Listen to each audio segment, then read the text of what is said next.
Leonardo is the father of Hero, who's the love interest, or one of the love interests in the play, and also the uncle and guardian of Beatrice, who's the other love interest. He's the governor of Messina. Ursula is well, she's a servant in the house, and she's a very efficient servant, and I think I have been with the family for quite a long time. Margaret she's a great character to play. I mean, in a lot of ways, I mean, she's like me, but not like me. She knows her own mind. She's been in a few scrapes, but she's tough. She's resilient, and underneath it, she is loving. Claudio is a young military hero. They just got back from war. Don Pedro and Benedict with the rest of their army, and they're arriving at Leonardo's home. And Claudio he's a young guy. He has his life in front of him, and he doesn't have a whole lot of experience to inform some of the decisions that he makes. And so he's sort of at a point in his life where the thing he sees is his absolute truth. And so, he sees something else, and boom, he switches on a dime, and that's his absolute truth until somebody tells him something different. And he's sort of ping-ponged his way around through most of the play until the very end. Beatrice I like to call her Beatrice the Bull, because she is a very strong character. She's very lively, but she's also very sensitive. I think that some of her wit and her belligerent thoughts towards marriage come from an insecurity and a sensitivity that she doesn't like other people to see very often. My thing of Don John is that he's a guy who needs love and isn't getting it, and basically that's what we've been dealing with, and just kind of changing the script around, where usually he's played as this real villain type of guy, and that's not what we're doing here. He's just a guy who thinks he should be in power and is not getting it. I play Conrad. He's described as one of the henchmen in the play, but I don't like that word, and I don't kind of play him. He's friends with Don, John, and Baraccio, and yeah, he pretty much does his bidding whenever Don John asks him. I just thought it would be interesting if I played it with him not completely always agreeing with what Don John wants to do. If we're coming from a war that we lost from, then I thought about, well, that strategy didn't work. Maybe we need to rethink it. Baraccio is he's one of Don John's cronies. He's a mercenary smuggler. He's a little bit of a drunk, some might say. He's a little bit of a sex addict, some might say as well. And he helps devise a couple plans with Don John to overthrow the rule of Italy, Messina, and Don John's brother, Don Pedro. He's just looking to have a good time most of the time. He's looking to get paid. He realizes things are not so great for Don John right now, and he's still looking to figure out how he can get what he's owed in the end, and have some fun and maybe break some hearts at the same time. I've done a lot of Shakespeare. My first play was Romeo and Juliet, and you guessed right, I played Juliet. I studied at the Globe in London, so I really, really love Shakespeare, and his stories are timeless. I have done Shakespeare before. I've done a couple of productions of Midsummer Night's Dream. I've done a production of Romeo and Juliet. I feel like there's something else in there. I've taken Shakespeare classes before over the years. I've never done Shakespeare text. I was primarily an opera singer. I am an opera singer, and I sang opera for 40 years. And I've sung an operatic setting of The Tempest and several performances of an operatic setting of Midsummer Night's Dream and some other various sonnets and so forth that are all set to music. So this is the first time I'm doing Shakespeare without music underneath, and it's been quite an incredible experience. I've never performed Shakespeare before, a complete play. I have done scenes, obviously, in classes and whatnot. So, no, this is my first full production in a Shakespeare play. This is actually my first time acting in a Shakespeare play. I've worked on Shakespeare in acting class before, but never in a true production. So it's been challenging for me, also very rewarding. As an actor, I love language. I think I work with language well, so it's been a joy to really dive into the Shakespeare text and really discover some new acting techniques through working with text.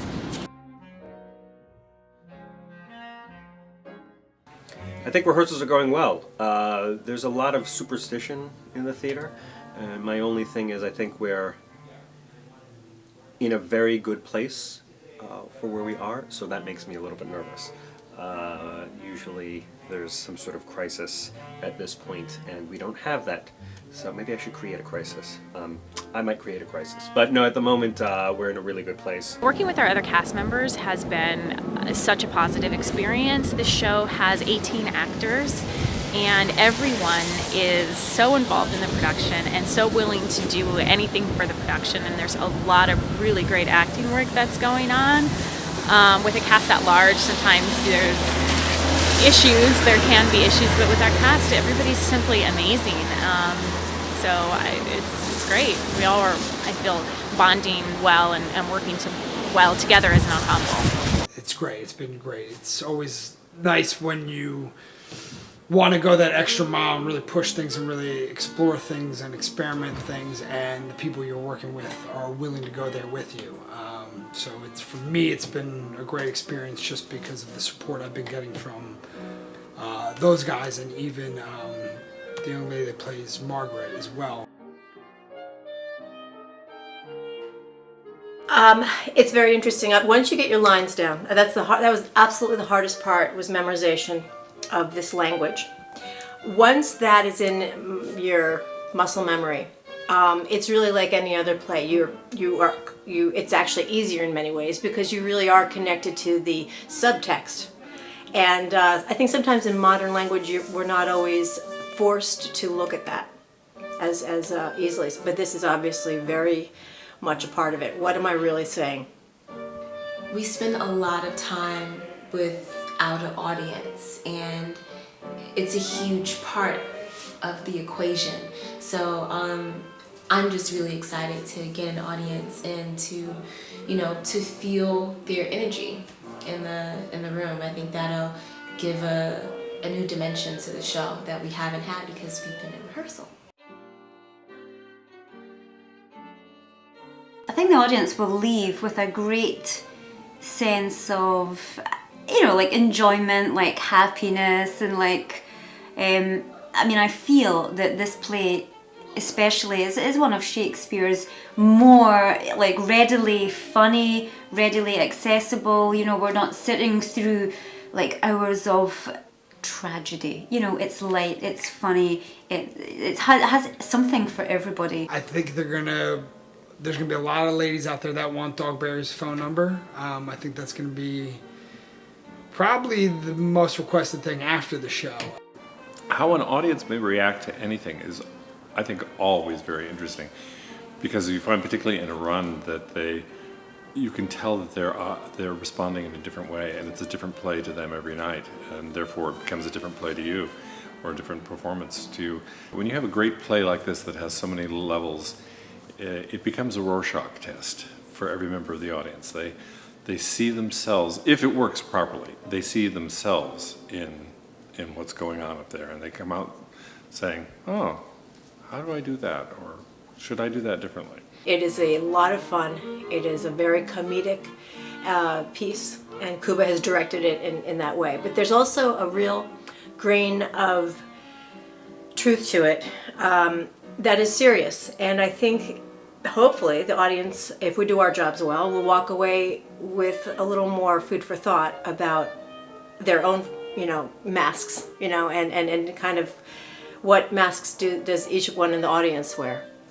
I think given that it is a comedy, I really hope that they enjoy themselves, primarily. As an artist, I do aspire to do something more than just be a performer. So I'd like it if people realized that aspect of the play that it's that I see, that it's, you know, how we trip ourselves up. I guess I want him to have a good time. Maybe to, you know, because it's a light play, you know. It deals with issues of the heart and things like that, and women and where they fall, I guess, in some ways in society. You don't always have to be this person that you are. You can change, and you don't have to live up to the norms. You can do whatever you want. You can love whoever you want, and it just doesn't matter. I just would hope that they come out with the freedom to love whenever, whoever, and how they like. I think the audience will come away with a feeling of understanding of humanity and how laughter and tears are two sides of the same emotion, really. And it's going to be a fun show. Well, of course, first of all, I want people to be entertained. You know, Much Ado is a great play. It's Shakespeare, of course. The writing's fantastic, so I want people to be very much entertained. But there were certain themes and elements that I thought about when I was cutting the script and casting it and the way I directed it. I just wanted the people to go away with realizing that these are real characters. This could be real people in this situation. And another reason why I did it modern is because I wanted to put like a more modern perspective and theme on it, so it wasn't a bunch of people in doublet and hose and very far removed from the audience, but it's people that they could perhaps relate to and see themselves in the situation. There was a big emphasis on the women. I think it's very, very important. I actually gave some of the women more lines than originally is in the script, because I wanted people to see how important the female energy is in the show, and to the themes of the play, masculinity, femininity. Beatrice and Benedict are the central characters, and those are the characters most people know from the play the most. But there's a lot of other stuff going on, and I wanted the audience to be as engaged in all of that as they were in Beatrice and Benedict's romance. I was sitting together with Greg for maybe an hour or so, and we went through different parts of the play, and I played him a few things on the piano. The idea was, of course, that it's somewhat modern. I don't know if the music is modern, it's just music that I write. The way I approach working with theater is just in a holistic sense. In some way, you know, I've been providing music for many plays, but also have been set designing extensively. Whatever serves the play and gets basically the director's vision across is basically what we want to do. The instruments were played by James Bassi on the piano, Daniel Bennett on the wind instrument, clarinet, saxophone, and so on, and Meredith Ramsey played the violin, and I myself played some bass and cello as well. It was all recorded in a small room in my music school, basically.